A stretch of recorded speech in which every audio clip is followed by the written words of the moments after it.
नमस्कार, mutual fund show में आपका स्वागत है। हमारा वीकली शो जिसमें म्यूचुअल फंड इंडस्ट्री का जायजा लेने के साथ साथ आपके लिए पोर्टफोलियो प्लानिंग करवाते हैं। बेहतर तरीके से म्यूचुअल फंड्स का चुनाव कैसे करें और कौन से फंड्स आपके पोर्टफोलियो में होने चाहिए ताकि आपको लंबी अवधि में ज्यादा से ज्यादा मुनाफा हो सके। आप भी इस शो का एक हिस्सा बन सकते हैं। अपने सवाल म्यूचुअल फंड से जुड़े हुए या फिर पोर्टफोलियो प्लानिंग करवाना चाहते हो आप बाजार के एक्सपर्ट से, तरीका काफी सिंपल है। ईमेल कर सकते हैं आप हमें fund@zenetwork.com हमारा ईमेल आईडी है। डिटेल प्रश्न लिखकर अपना कॉन्टैक्ट नंबर लिखकर भेज दें या फिर एसएमएस के जरिए पहले मोबाइल के टेक्स्ट राइटिंग मैसेज बॉक्स में जाकर फंड लिखें, उसके बाद सवाल लिखकर भेज दें 57575 पर। आज के खास मेहमान हमारे साथ जो मौजूद हैं, जो आपका पोर्टफोलियो डिस्कस करेंगे और आपके सवालों के ऊपर नजरिया भी देंगे, वो हैं हर्ष रूंगटा जी, CFP हैं रूंगटा सिक्योरिटीज़ के। हर्ष जी नमस्कार, स्वागत है आपका जी बिजनेस में।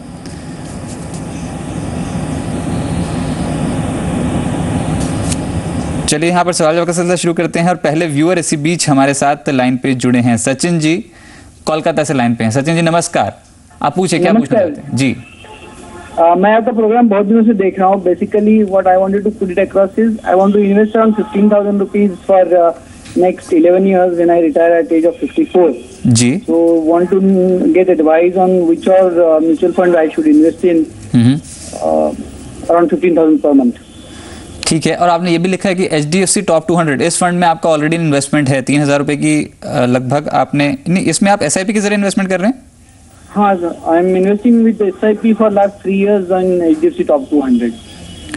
चलिए ठीक है, लंबी अवधि के लिए आपका नजरिया है 15,000 रुपए हर महीने इन्वेस्टमेंट करते चले जाएंगे, ये भी आपने लिखा है। चलिए आप नजरिया दिला देते हैं आपको।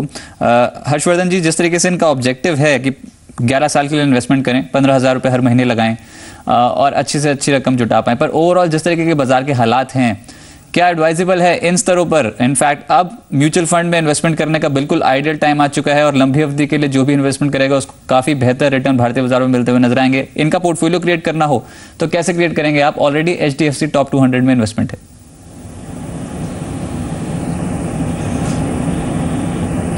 वेल सचिन जी, पहली बात यह है कि आपने बताया कि आप ये रिटायरमेंट प्लानिंग के हिसाब से प्लान कर रहे हैं। सो मैं आपको ये सुझाव दूंगा कि रिटायरमेंट प्लानिंग एक लाइफ चेंजिंग इवेंट होता है, बहुत ही ज़्यादा क्रूशियल माइलस्टोन होता है अपनी लाइफ में। इसकी जो प्लानिंग करते हैं इसमें आप थोड़ा और ध्यान दें। सिर्फ एक 15,000 रुपये साइड में रख के आप कौन से फंड में करना चाहते हैं वैसा ना सोचें। मैं आपको बता दूं, पहला काम आप ये करिए कि फर्स्ट स्टेप जो है वो ये इवैल्यूएट करिए कि आपके जो एग्जिस्टिंग इन्वेस्टमेंट्स हैं या आपके एम्प्लॉयर की वजह से आपको जो रिटायरमेंट पे जो भी डिटेल्स है, जो भी फंड्स मिलेंगे, वो अमाउंट कितना होगा। सेकेंड स्टेप आपको ये करना होगा कि आपके आज की तारीख में मंथली एक्सपेंसेस कितने हैं, और अगर हम इन्फ्लेशन इंक्लूड करते हैं तो जब आप रिटायर होंगे 11 साल बाद, उस समय ये मंथली एक्सपेंसेस कितने होंगे इन्फ्लेशन को कंसिडर करते हुए। ये जब आप करेंगे आपको एक अंदाज़ा आएगा कि आपको रिटायरमेंट के टाइम पे एक कॉर्पस कितना आपके पास इकट्ठा होना ज़रूरी है ताकि वो मंथली एक्सपेंसेस आपके जो है मीट कर सकते हैं आप। तो मेरा सुझाव आपके लिए रहेगा कि ये होने के बाद आप एक इन्वेस्टमेंट प्लान बनाएं जिसमें आप ये डिसाइड करेंगे 15,000 रुपये कहाँ निवेश होने चाहिए। तो ये एक आइडियली एक सही तरीका है। लेकिन अगर आप ये सब एक्सरसाइज में नहीं जाना चाहते हैं और फिलहाल आप चाहते हैं कि 15,000 रुपये आप तुरंत इन्वेस्टमेंट शुरू कर दें, मैं आपको सुझाव दूंगा कि एक जो बड़ा पोर्शन है आपके इन्वेस्टमेंट का, जो 15,000 का एक लार्जर पोर्शन है, वो आप एक बैलेंस फंड में निवेश करें, क्योंकि आपके पास 10-11 साल का टाइम होराइजन है। इसमें आप HDFC प्रूडेंस फंड सिलेक्ट कर सकते हैं और उसमें आप 10,000 रुपये निवेश करिए। दूसरा फंड जो आप कंसिडर कर सकते हैं वो है SBI FMCG फंड, जिसमें आप बाकी का 5,000 रुपये निवेश कर सकते हैं। मैं आपको FMCG फंड एक सेक्टर फंड ज़रूर आपको सजेस्ट कर रहा हूँ। मैं ये देख के कर रहा हूँ कि FMCG एज ए सेक्टर जो है वो काफ़ी डिफेंसिव होता है। हमने देखा है कि अगर इकोनॉमिक क्राइसिस होती हैं या मार्केट बहुत ज़्यादा वोलेटाइल हो जाता है, इस दौरान ये सेक्टर जो है वो काफ़ी डिफेंसिव वर्क करता है और ये इन्होंने अच्छा परफॉर्मेंस दिया है। लास्ट अगर हमने देखें कि 2-3 जो इकोनॉमिक क्राइसिस या वॉलेटिलिटी का जो साइकिल है, इसमें ये फंड ने अच्छा परफॉर्मेंस दिया है, ये सेक्टर ने रादर अच्छा परफॉर्मेंस दिया है। और क्योंकि ये एक्टिवली मैनेज पोर्टफोलियो है, मैं सुझाव दूंगा कि आप 2 साल बाद अपना जो परफॉर्मेंस है पोर्टफोलियो एक बार रिव्यू करिएगा। चलिए, तो HDFC प्रूडेंस और SBI FMCG इन दोनों फंड्स पे आपको नजर रखने के लिए, निवेश करने के लिए सलाह दी गई है। और HDFC टॉप 200 जिसमें आप इन्वेस्टमेंट करते चले जा रहे हैं उसमें बने रहें, काफ़ी बेहतर परफॉर्मेंस है, आने वाले समय के लिए भी बेहतर परफॉर्मेंस की उम्मीद है। चलिए, इसी बीच हमारे साथ शशिकांत जी मुंबई से जुड़े हैं। शशिकांत जी नमस्कार, आप पूछिए म्यूचुअल फंड्स पे क्या सवाल है आपका? नहीं, मैंने अभी तक जो इन्वेस्टमेंट किया है जी वो है Franklin Templeton blue chip fund, Franklin Templeton prima plus, और फ्रैंकलिन टेम्पल्टन प्राइमा फंड, इन तीनों फंड में मैंने लगभग 60,000 के इन्वेस्टमेंट किए है। और ब्लू चिप और प्राइमा प्लस में मेरे 2,000 और 3,000 ऐसे SIP है। तो मैं अभी चाहता हूँ कि फ्लेक्सी फंड जो है, Franklin Templeton flexi cap fund है, उसमें मैं कुछ लॉन्ग टर्म इन्वेस्टमेंट करना चाहता हूँ, नियर अबाउट 50,000 to 60,000 रुपीज। क्या ये सही होगा? बिल्कुल शशिकांत जी। और उम्र जो आपने बताई वो थी 57 ईयर्स। इस समय सोर्स ऑफ इनकम क्या है? आप मेरी सोर्स ऑफ इनकम जो है, मेरी बेबी की जो इनकम है, जो मेरी 3 बेबी है, वो लोग मुझे 7,000 to 8,000 rupees per month investment के लिए देती है। ठीक है। और तो आपने सिर्फ उनकी तरफ से मैं ये इन्वेस्ट कर रहा हूँ। मेरी अभी कोई इनकम करने की कैपेसिटी नहीं है। जो कुछ मेरी लड़कियां मेरे पास पैसा देती है, उसको इन्वेस्ट कर रहा हूँ। ऑब्जेक्टिव कब तक आप इन्वेस्टमेंट करते जाएंगे? क्योंकि अल्टीमेटली रकम जो आप इन्वेस्टमेंट कर रहे हैं वो उन्हीं के लिए कर रहे हैं। 8 साल तक ये इन्वेस्ट करना चाहता हूँ। 8 साल तक 7,000 रुपीज में पर मंथ कर सकता हूँ, लेकिन 50 to 60,000 एट ए टाइम में किस में करूँ? बिल्कुल। और एक और है कि AMC सिर्फ आपने फ्रैंकलिन ही देखी है, इसके अलावा किसी और म्यूचुअल फंड पे आपने नहीं नजर? खाली फ्रैंकलिन के अंदर रखी है। अभी मैंने इस महीने में UTI मास्टर शेयर में 1,000 रखी है। चलिए आपको नजरिया दिलाते हैं। हर्षवर्धन जी, ऑब्जेक्टिव तो यही है कि बच्चों का ही पैसा है और उन्हीं के लिए काम आए। 8-10 साल के लिए इन्वेस्टमेंट करना चाहते हैं। ये जो फंड्स आपको दिए गए पोर्टफोलियो में, जो इनके पोर्टफोलियो में हैं, ये कैसे हैं? और साथ ही आप एक नई SIP शुरू करना चाहते हैं फ्रैंकलिन टेम्पल्टन फ्लेक्सी कैप में, एडवाइजेबल है? या फिर आप पूरे पोर्टफोलियो को रिशफल करके किस तरीके से बनाएंगे ताकि 10 साल में इनको अच्छे से अच्छे रिटर्न मिल पाए?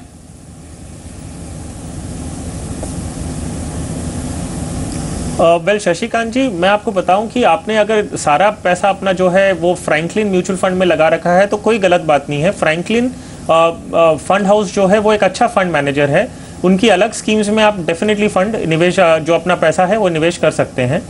अभी जो बात रही आपके इन्वेस्टमेंट्स के लिए जो आप अपनी डॉटर्स के लिए करना चाहते हैं, क्योंकि आपका लंबा टाइम का होराइजन है, मैं आपको सुझाव दूंगा कि आपके पास Franklin India blue chip fund already एक पोर्टफोलियो में है।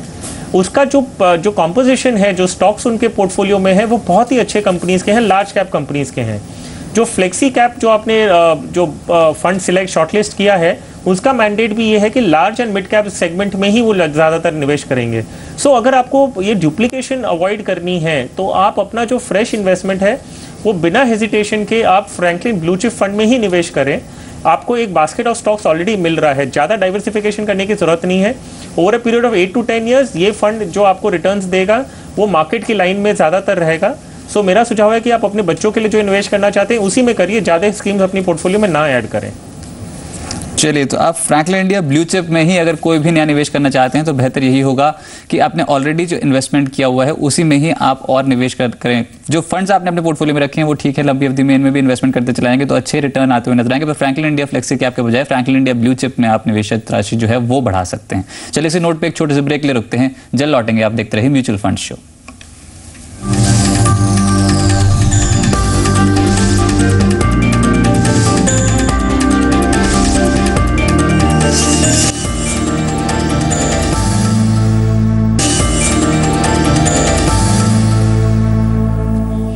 आप देख रहे हैं म्यूचुअल फंड शो। हमारे साथ हर्षवर्धन रुंगटा जी जुड़े हैं रुंगटा सिक्योरिटी से आपके प्रश्नों के ऊपर आपको एडवाइस देने के लिए। और अगर आपको भी म्यूचुअल फंड से जुड़ा कोई भी प्रश्न पूछना है, इस शो का एक हिस्सा बने आप।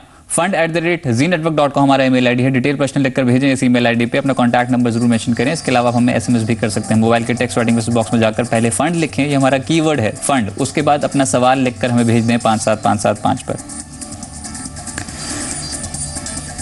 राघव जी का प्रश्न आया है दिल्ली से और ईमेल के जरिए प्रश्न है ICICI प्रूडेंशियल डिस्कवरी पे इनका सवाल है रुंगटा साहब। और अक्टूबर 2012 से इस फंड में 5,000 रुपये नियमित निवेश करते चले जा रहे हैं। आप जानना चाहते हैं कि इस फंड में निवेश जारी रखें। और जो टेन्योर उन्होंने बताया है 10 साल की अवधि के लिए इस फंड में निवेश करना चाहते हैं।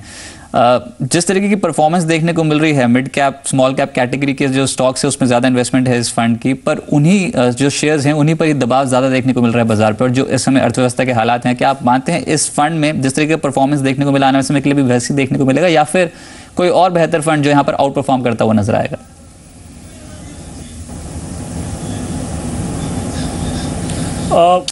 अगर हम ये फंड का ऑब्जेक्टिव देखें तो इनका ऑब्जेक्टिव है कि जो भी कंपनीज हैं जिनकी वैल्यूएशंस बहुत अट्रैक्टिव हैं, अगर से कंपेयर कर रहे हैं या बुक वैल्यू से या डिविडेंड यील्ड की कंपैरिजन में हम देखें तो ये कंपनीज चाहती हैं कि ऑब्जेक्टिव ये है कि उन में निवेश करें, लेकिन जैसे आपने बताया और हमने देखा है कि इनका जो इन्वेस्टमेंट है वो by and large mid cap और स्मॉल कैप कंपनीज में ही है। और हमने ये चीज़ देखी कि आज की तारीख में जो इकोनॉमिक सिचुएशन है बहुत ही ज़्यादा फ्रेजाइल स्टेट पे है।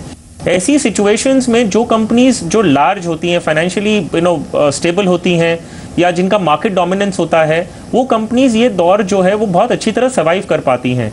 सो मेरा सुझाव इनके लिए रहेगा कि आज की तारीख में अगर लॉन्ग टर्म व्यू भी लेना चाहते हैं तो ये एक लार्ज कैप फंड की तरफ ही फोकस, ना कि मिड एंड स्मॉल कैप, क्योंकि उनमें प्रेशर आता है जब भी कोई भी इकोनॉमिक क्राइसिस या वॉलेटिलिटी होती है। सो ये ICICI blue chip focused blue chip fund में निवेश कर सकते हैं या तो ये कोई इंडेक्स फंड चूज कर सकते हैं। सो मेरा सुझाव ये रहेगा कि ये इन दोनों कैटेगरीज में ही फोकस रखें, और अगर आईसीआईसीआई फैमिली में ही रहना है तो फोकस ब्लू चिप फंड में निवेश कर सकते हैं, और अदरवाइज इंडेक्स फंड, इन दोनों के बाहर वो तीसरा ऑप्शन ना देखे फिलहाल तो ज़्यादा अच्छा होगा। चलिए, यानी कि अब बेटर फंड यहाँ पर हो सकता है कि जो अगर रिकवरी आई तो यहाँ पर जो लार्ज कैप फंड्स हैं उसमें बेहतर रिटर्न मिलते हुए नजर आए। आईसीआईसीआई फोकस ब्लू चिप एक बेहतर परफॉर्मेंस दिखा रहा है इस समय। एक साल में जहाँ दूसरे फंड्स नेगेटिव परफॉर्मेंस कर रहे हैं, इस फंड में फिर भी 5% का रिटर्न आता हुआ नजर आया। इस फंड पे भी नजर रख के चल सकते हैं। हालांकि आईसीआईसीआई डिस्कवरी ठीक फंड है, पर इस समय नजरिए के हिसाब से जो हर्षवर्धन जी ने दिया है उसके हिसाब से आईसीआईसीआई फोकस ब्लू चिप या फिर किसी इंडेक्स फंड में आप इन्वेस्टमेंट करें, बेहतर रहेगा आपके लिए। चलिए इसी बीच अगले प्रश्न की ओर बढ़ते हैं। राजेश कुमार जी का प्रश्न अलवर से, इन्होंने जानना चाहे हर्षवर्धन जी कि 31 साल की उम्र इन्होंने बताई और 35,000 रुपये हर महीने यहाँ पर कमाते हैं, और साथ ही साथ जानना चाहते हैं कि जो 10 साल के लिए इन्होंने इन्वेस्टमेंट की है, क्या वो पोर्टफोलियो में जो फंड्स चुने हैं वो ठीक हैं कि नहीं।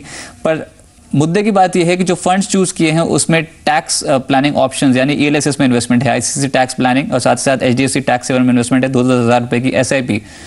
अब यहाँ पर और 2 फंड्स ऐड करना चाहते हैं तो क्या सलाह रहेगी। हालांकि अभी इनसे बात नहीं हो पा रही तो ये पता नहीं है कि यहाँ पर सिर्फ जो टैक्स प्लानिंग है वही मुख्य मुद्दा है कि नहीं, पर ओवरऑल अगर कोई नए बेहतर फंड्स आपको उनके पोर्टफोलियो के लिए चूज करने हो तो कौन से होंगे।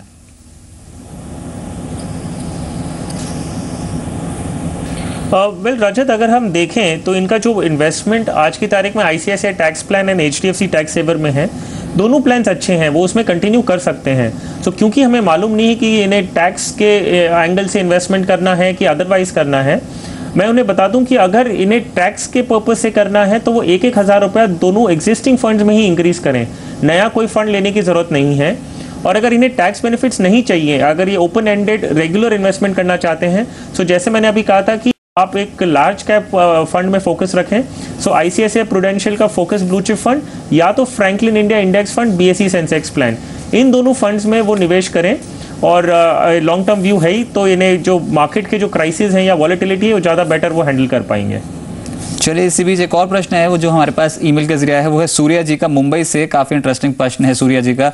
इनकम फंड्स पे राय लेना चाहते हैं और जानना चाहते हैं कि बैंक एफडीज के मुकाबले इनकम फंड्स में निवेश करना ज्यादा बेहतर है कि नहीं। पर ओवरऑल जिस तरीके का प्रदर्शन देखने को मिला है इनकम फंड्स का, हालांकि पिछले कुछ दिनों में जो आरबीआई ने कदम उठाया और जो ब्याज दरों का इस समय हाल है उसके चलते इनकम फंड्स में उल्टा प्रदर्शन देखने को मिल रहा है। एफडीज में निवेश सुरक्षित रहता है, गारंटेड रिटर्न्स की संभावना होती है, पर क्या इनकम फंड्स में भी कुछ रिटर्न्स जो है वो आउट परफॉर्म कर सकते हैं एफडीज के रिटर्न के मुकाबले? आपकी क्या सलाह रहेगी? और सबसे बड़ा मुद्दा, इनकम फंड्स होते क्या हैं और कहां पर इन्वेस्टमेंट करते हैं?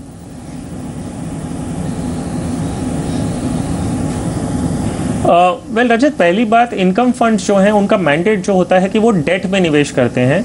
गवर्नमेंट बॉन्ड्स हो गए, बैंक सर्टिफिकेट ऑफ डिपॉजिट्स हो गए या कमर्शियल पेपर्स, ये इन तरह का एक पोर्टफोलियो बनाते हैं। उनका ऑब्जेक्टिव ये होता है कि वो 2 तरह की इनकम सिक्योर करना चाहते हैं। एक है रेगुलर जो इंटरेस्ट आता है, जो कूपन पेमेंट्स होते हैं on the paper which they are holding, और दूसरा है कि कैपिटल अप्रिसिएशन, क्योंकि इंटरेस्ट रेट्स फ्लक्चुएट होते रहते हैं, सो आपको कैपिटल अप्रिसिएशन का एक मौका मिलता है, तो ये इनकम फंड्स कैप्चर करने की कोशिश करते हैं। अब हम रिटर्न्स की बात करें, रिटर्न्स अगर आप बैंक फिक्स्ड डिपॉजिट कंसिडर कर रहे हैं, बैंक फिक्स्ड डिपॉजिट्स में आपको एक फिक्स्ड रेट पहले ही बता दिया जाता है कि आपको इतना ब्याज आपको अगले जो भी आपका डिपॉजिट पीरियड है वो पीरियड पे आपको x amount of interest rate मिलेगा। सो आप एग्जैक्टली जानते हैं कि आपको एंड में कितना मिलने वाला है। जहाँ तक हम इनकम फंड्स की बात कर रहे हैं उसमें कोई भी फिक्स्ड रेट आपको पहले से बताया नहीं जाता है। ये जैसे फंड का परफॉर्मेंस होता है, अगर इंटरेस्ट रेट्स घट रहे हैं तो फंड बहुत अच्छा प्रॉफिट करेगा। अभी हम देखें कि क्योंकि आरबीआई के जो लिक्विडिटी टाइटनिंग मेजर्स हैं उनकी वजह से इंटरेस्ट रेट्स बढ़ रहे हैं, तो इन फंड्स में नेगेटिव इम्पैक्ट हुआ है। सो मैं सुझाव दूंगा कि अगर आप रिटर्न्स के तौर पे देख रहे हैं, आप इनको स्ट्रिक्टली कंपेयर नहीं कर सकते हैं, क्यों, हालांकि दोनों डेट का काम करते हैं, लेकिन इनका जो पर्पस और जो रिक्वायरमेंट है वो दोनों अलग है। सो आप ये चीज़ को एक बहुत समझना, बहुत केयरफुली समझना बहुत ज़्यादा ज़रूरी है। जहाँ तक हम टैक्सेशन की बात कर रहे हैं, वहाँ पे अगर कोई इंडिविजुअल अगर 30% टैक्स ब्रैकेट में आता है, तो उन्हें इनकम फंड्स में ज़्यादा बेनिफिट्स मिलते हैं इन टर्म्स ऑफ टैक्सेशन, क्योंकि long term capital gains indexation के साथ में आप 10% आप विदाउट इंडेक्सेशन टैक्स रेट है, और अगर इंडेक्सेशन का बेनिफिट ले रहे हैं तो 20% है। तो अगर आप 30% टैक्स ब्रैकेट में हैं तो टैक्सेशन में आपको प्रेफरेंस मिलता है। बाकी जो परफॉर्मेंस है, जो इनका ऑब्जेक्टिव है, मैंडेट है वर्किंग का, वो समझ के ही निवेश करें। इन्हें स्ट्रिक्टली रिटर्न्स के तौर पे कंपेयर करना शायद फीजिबल नहीं होगा। पर रुंगटा साहब, क्या एडवाइजेबल होगा बाजार की स्थिति में इनकम फंड्स में पैसा डालना, क्योंकि अब रिटर्न्स जो है वो नेगेटिव हो चले हैं, पर क्या अगर ऑब्जेक्टिव 2 से 3 साल का है तो इनकम फंड्स में निवेश किया जा सकता है?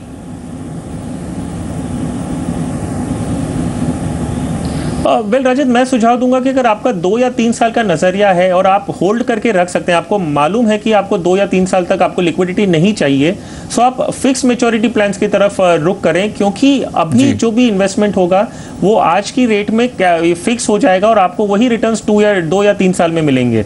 और अगर आपको लिक्विडिटी चाहिए, मैं सुझाव दूंगा आप अभी के तौर में आप फिक्स्ड डिपॉजिट की तरफ रुख करें। अगर आपको आपको ये मालूम नहीं है कि आपको फिक्स्ड टेन्योर के लिए इन्वेस्ट करना है और आपको लिक्विडिटी की कभी भी जरूरत पड़ सकती है, तो आप इनकम फंड की तरफ ना रुख करके फिक्स्ड डिपॉजिट्स करें।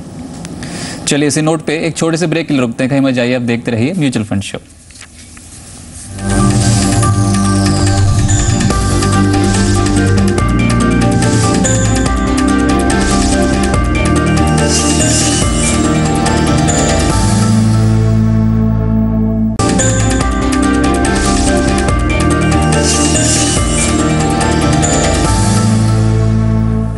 आप देख रहे हैं म्यूचुअल फंड शो। हमारे साथ हर्षवर्धन रुंगटा जी जुड़े हैं आपके प्रश्नों के ऊपर आपको एडवाइस देने के लिए, और म्यूचुअल फंड प्लानिंग के ऊपर आप कोई भी प्रश्न पूछ सकते हैं बाजार के एक्सपर्ट से। तरीका काफी सिंपल है, fund@zenetwork.com हमारा मेल आईडी है। डिटेल प्रश्न लिखकर भेजें कॉन्टैक्ट नंबर के साथ, और साथ ही साथ आप हमें SMS भी कर सकते हैं अपना प्रश्न पूछने के लिए। मोबाइल के टेक्स्ट राइटिंग मैसेज बॉक्स में जाए, पहले फंड लिखें, उसके बाद अपना सवाल लिखकर भेज दें 57575 पर। आशुतोष जी का प्रश्न वाराणसी से लेते हैं। इनका प्रश्न ईमेल के जरिए है। 27 साल उन्होंने अपनी उम्र बताई और 2 फंड्स में प्रेजेंटली इन्वेस्ट कर रहे हैं, HDFC top 200, HDFC mid cap opportunities. 20,000 हर महीने यहाँ पर इन्वेस्टमेंट इनकी सैलरी है, और 15 साल का नजरिया है। 4,000 रुपये हर महीने इन्वेस्टमेंट करते चला जाए। जो 2 फंड जिनके बारे में बात कर रहा हूँ उनकी परफॉर्मेंस ठीक है, हालांकि HDFC mid cap opportunities benchmark के मुकाबले थोड़ा पिछड़ता हुआ नजर आया। पर किस तरीके का फंड है? क्या इन दोनों फंड्स में इन्वेस्टमेंट कंटिन्यू करते चाहें, और 15 साल बाद कितनी राशि जुटा सकते हैं रुंगटा साहब?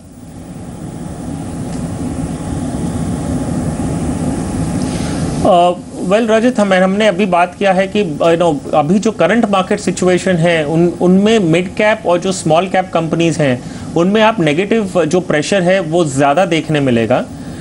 हालांकि जो इनका जो मुझे ज़्यादा कंसर्न लग रहा था कि जो ये कॉर्पस इकट्ठा करना चाहते हैं और जो इन्होंने जो एस्टिमेट कर रखा है कि उन्हें 15 साल बाद कितना ज़्यादा मिलेगा।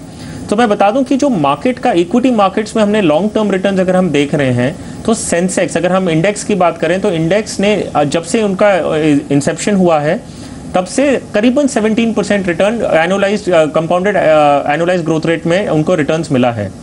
सेंसेक्स करीबन 1980 में इंट्रोड्यूस हुआ था 100 पॉइंट्स के साथ, और आज की तारीख में जब हम उसका कंपैरिजन जो रिटर्न्स कैलकुलेट करते हैं वो है 16.5% आसपास कंपाउंडेड रिटर्न मिल रहा है। अगर हम इनका पोर्टफोलियो एक बास्केट ऑफ इक्विटीज़ का अगर हम देख लें, एक्टिवली मैनेज्ड पोर्टफोलियो है, अगर हम कंजर्वेटिवली या एक अनुमान लगाएं 14% रिटर्न्स के हिसाब से, इन्हें जो 15 साल बाद जो कॉर्पस इकट्ठा होगा वो करीबन 24 लाख का होगा।